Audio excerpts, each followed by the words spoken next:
on, guys? XION Cage352 here, and welcome back to XION's Lounge, the podcast where I either interview people or we come in and talk about different topics. Today with me is Gil, or Gil Gamish. I hope I said that correctly. Welcome. Gilgamesh. Gilgamesh, yes. Well, thank welcome. you. Thank you, XION.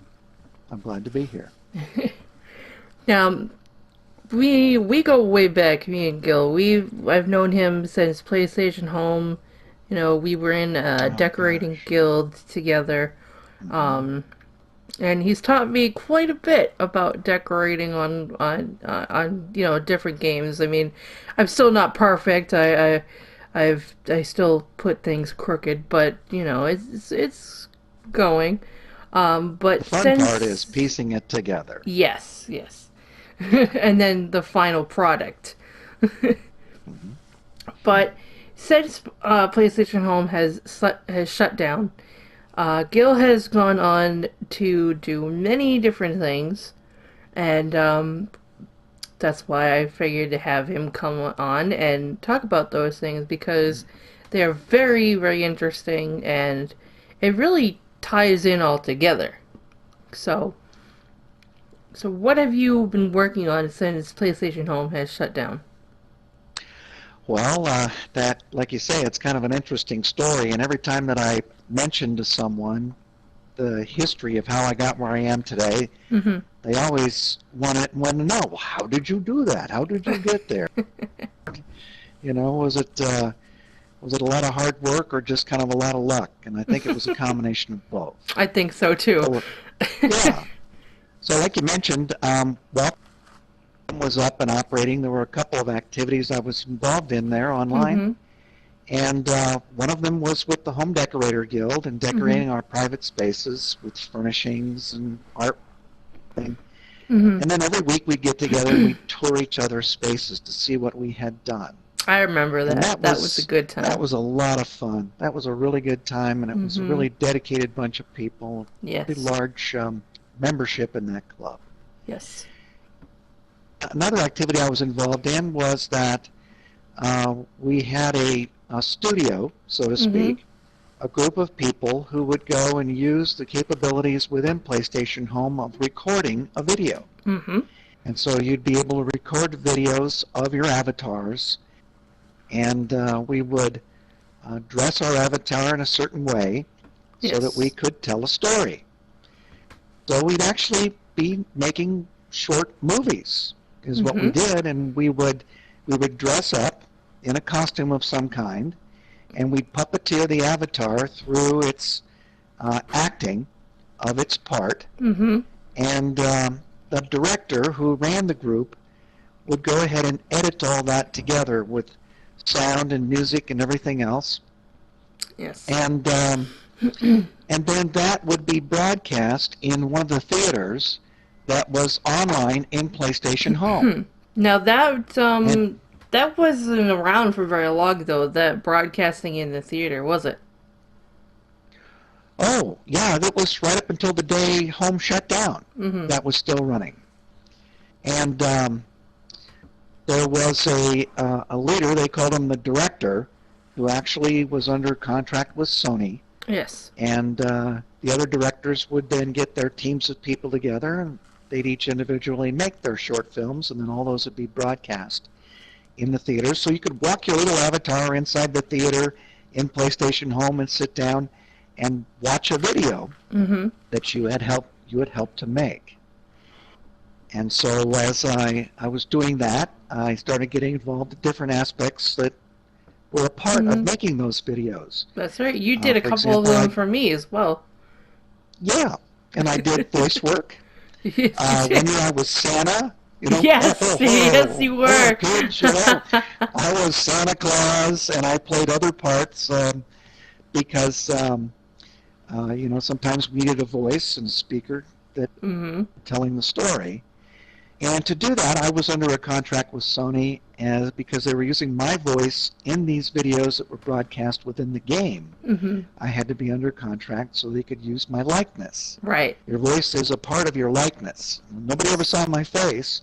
They just saw my avatar's face, Right. but they would hear my voice. So Yes. we did that. And then some of the directors knew that I was interested in editing video, Mhm. and so they would ask me to help out. So I would do things like putting in the credits at the end, or some of the editing of the sound and everything together with the pictures. Mhm. And I found I really, really loved doing that. I really enjoyed it.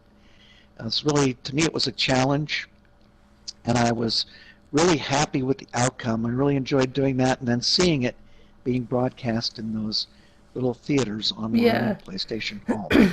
It was a really So it interesting time was a to be able really good time. to do, all those different videos, and really Hmm. with I mean, with the stuff that we had, we were really limited at times too, Hmm. And that because was part of the challenge. we had to use, certain LMOs, as they called it, for our avatars Hmm.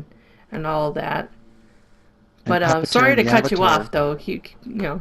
It's okay. Yeah, you just bring back everything about that. Just bring back such wonderful memories. So getting involved in the editing aspect of it, I found Mhm. I had such a pleasure in doing that. Right. It was such a joy to me to do that. I decided I'd go back to college Mhm. and study editing. So I went back to college and I took a course of study on film editing, Mhm. and I also got involved in television production. That's right. And I Yes. ended up graduating then. I mean, quite a bit of time has gone by since home shut down. Right. But I ended up graduating with a degree in film editing and television production. Nice. Uh, Doing that kind of work in school, Mhm. you meet a great network of people. Mhm. And I would so I imagine. met people, oh yeah, I met people who were interested in going on beyond college and producing films. Mhm. And so I got involved with a team that produced a short film, which is currently running at the Newport Beach Film Festival. Nice. And so that's all this week. And by the end of the week, we'll find out how the film fared in the minds of all the viewers that go to that. Oh, that's And awesome. hundreds of people go to the film festival to see all these films that have been made by students and other Mhm. people that are trying to get into the business, and watch them and give you feedback, and then rank and rate. And Wow. so they will vote to see who's going to get awards at the end of the festival. Oh, that's so And so cool. we're hoping, yeah, we're hoping we're going to see, something in the way of an award for Mhm. the short film that we produced together as a team. Well, I hope so. Yeah. And then when you start working with a group of people like that, and they get to know, you what you're capable of doing, and they Mhm. admire your work, and then you admire theirs, and everything, Mhm. other opportunities start to come up. So one of the people that I worked with is a producer of documentaries for the Cox Cable Network, which Really? Cox is the cable TV provider in Southern California where I live. Mhm. And she produces documentary films for Cox Cable. Wow. And Okay. so we've begun to collaborate. Mhm. And typically she'll play the producer role, and she'll do most of the casting, and I'll play the role of a production manager. Mhm. And they're the person who's responsible for the budget and the scheduling and hiring all the cast and crew and contracts and insurance and all the kind of administrative and business aspects of Right. Yeah. running the film.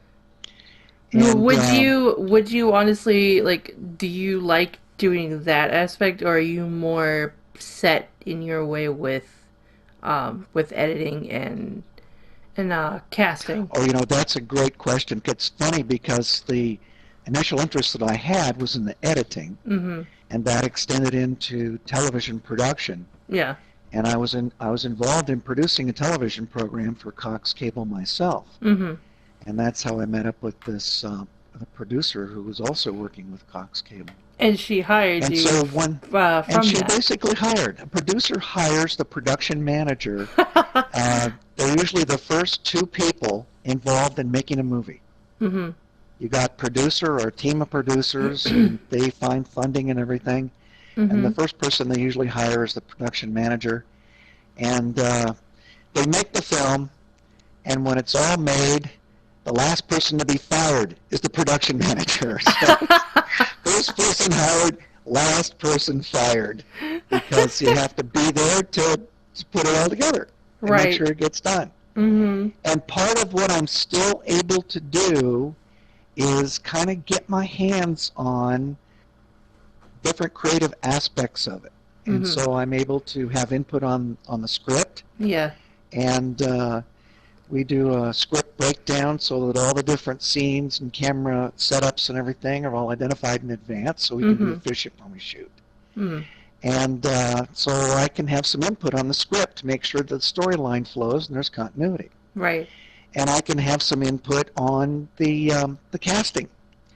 The production manager is usually part of the team that sits when someone comes in to do a cold read, and you can Mhm. watch them and see how they do for the part that you have in mind. And you kind of have a vote on whether or not that person's going to be cast into the film and into what part. Ah. And so I get to work all the way through the entire production of the film in all aspects, both on the set and Mhm. in the editing. And I influence the editing and the choice of music. And so That's it's such a really great thing to became for do. me, oh yeah, a lot more holistic. I'm touching Yeah. all aspects of film production Yeah, that way you're from not the very confined to beginning to just the end. one area of that Exactly. production. Yep. Because I love the editing. I Mhm. love the challenge. Yes. But I also enjoy the variety. Mhm. So the different kinds of things that I'm able to do. And the project that we're working on right now, we're in pre-production for a film that will be shot entirely in Egypt. Oh. The fellow that's going to be starring in that is a action film star in Mhm. Egypt. He's made a lot of movies there. Really? He's a fellow that's credited with really bringing martial arts to Egyptian films. Oh, wow. I mean, we've had martial arts in American films Mhm. and certainly in a lot of the Asian and foreign films for a long, long time, but it's a relatively new thing in Egyptian films Right, yeah. to have an action hero, a James Bond kind of guy who's In can Egypt. go out Okay. and get the bad guy and get the girl and everything in the end, Mhm. and it all works out. Hmm. So we've got a really good script. Um, we're working with the Egyptian government to make the arrangements for us to come there and scout locations. That's amazing. And the government there has to be involved in any film activity. When you have a team, particularly of people from America, they want to provide security Right, for yeah, they you. wanna, yeah, Uh-huh. that's So understandable. we're going to have military security. So we are going to have a private security firm Mhm. watching over us. So Mhm. it's just that the nature of that kind of work there. But we want to shoot in Egypt because there are a lot of really beautiful, beautiful scenery, beautiful places to shoot, a lot of Yeah. history. Um, we're going to do our initial casting and hiring of crew in Mhm. Cairo, and then we're going to travel over to the west side of the country to the town called Siwa, the Wow. Siwa Oasis. And I mean, that is a town that is like thousands of years old, and Mm. it's just a beautiful That's place. amazing. See, Where, that's like that's ridiculous. Like you get to mm-hmm, travel along with doing the yeah, editing and post production and mm-hmm, end production and you really it's just all wow. aspects of it. It's ridiculous. That's Mm. great though.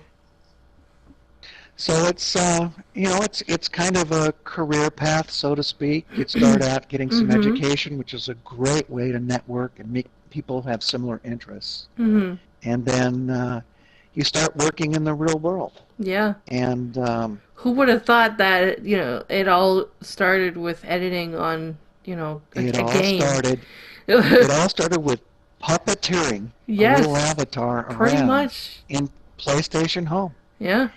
And we've seen situations where Real world goes into gaming, and Mm-hmm. things from games go into movies and the real world. And this is an example of that. Yeah. This is an example of Big how example. you can create a career. Mm-hmm. And I've also done some mentoring. I've had people who wanted to learn how to do voice work, and so I have Oh, that's a, right. Yeah, I remember you telling me I about have that. a, yeah, I have a recording studio in my house, Mm-hmm.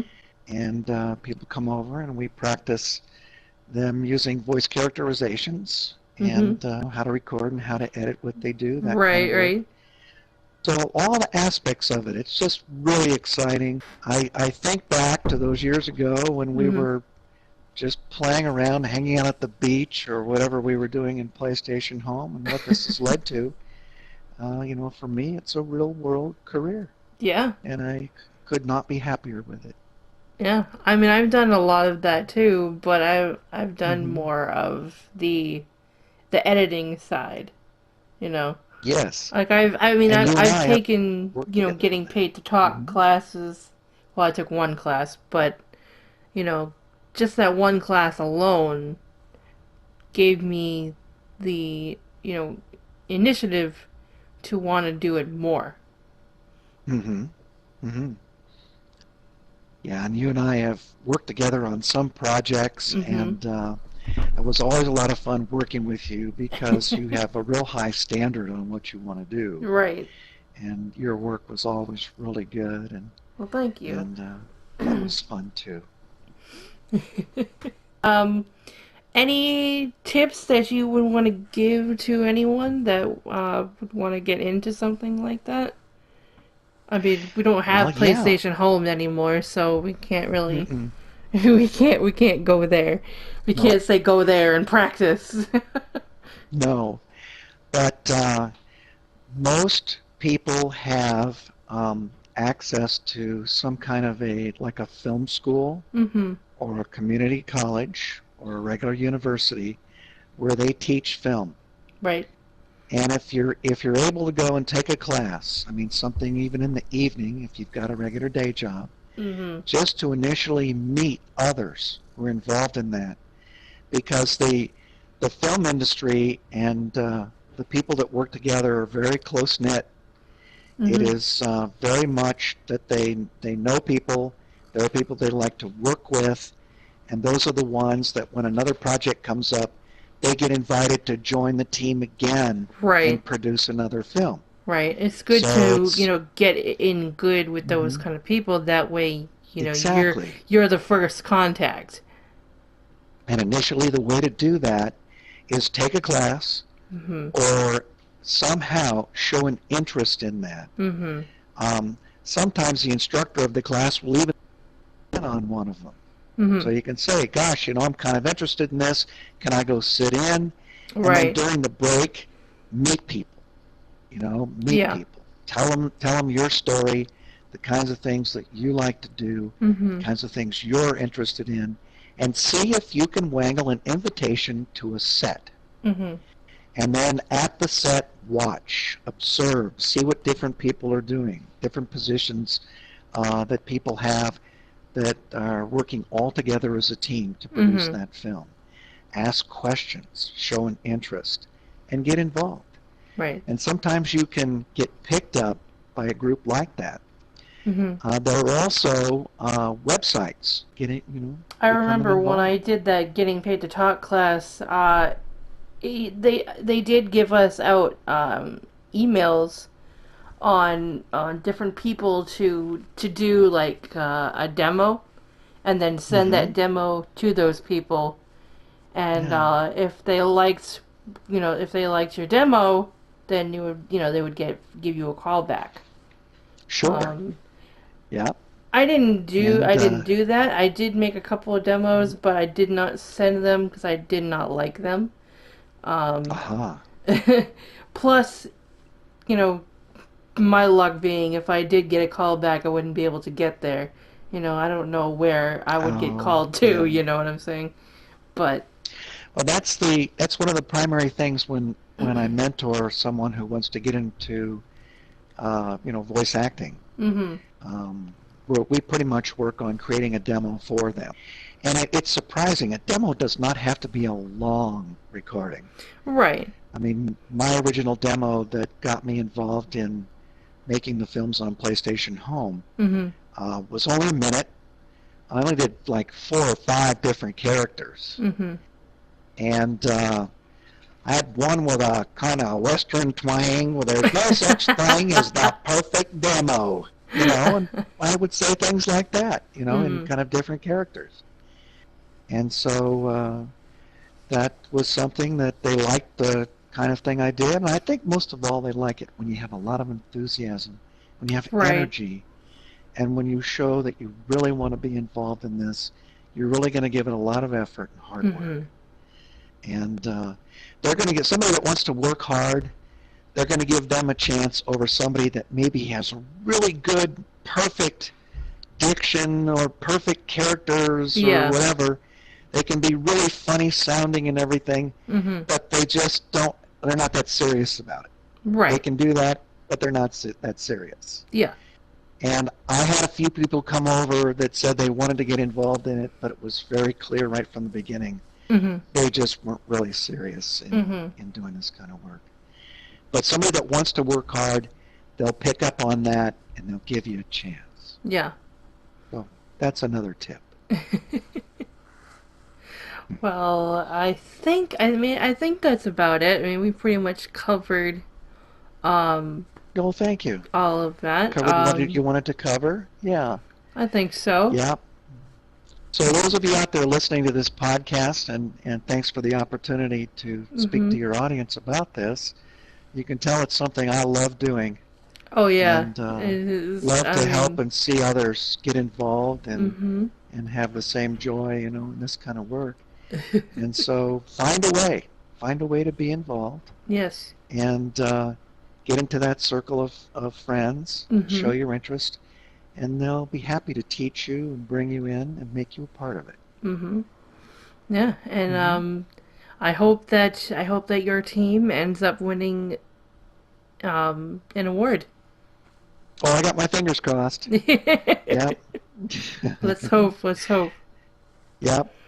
Thank you, But Shion, for no having me on your problem. show. Anytime. And let me just say, any of you listening to this would like to look me up, I am online on the PlayStation Network. My Mm-hmm. gamer tag is Gilgamesh 680, Gilgamesh, Gilgamesh 680, Gilgamesh 680. Mm-hmm. Thanks, Shion. No problem. Anytime.